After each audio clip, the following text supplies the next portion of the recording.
बहुत टाढा से ल्याया है आपके लिए स्पेशल गिफ्ट फ्रॉम मी।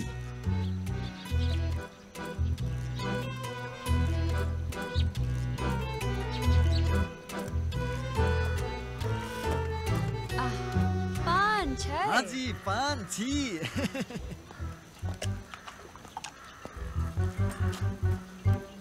ल मेरो पनि तस्बिर बनाइदेऊ, कतै खतरनाक आइहाल्छ कि।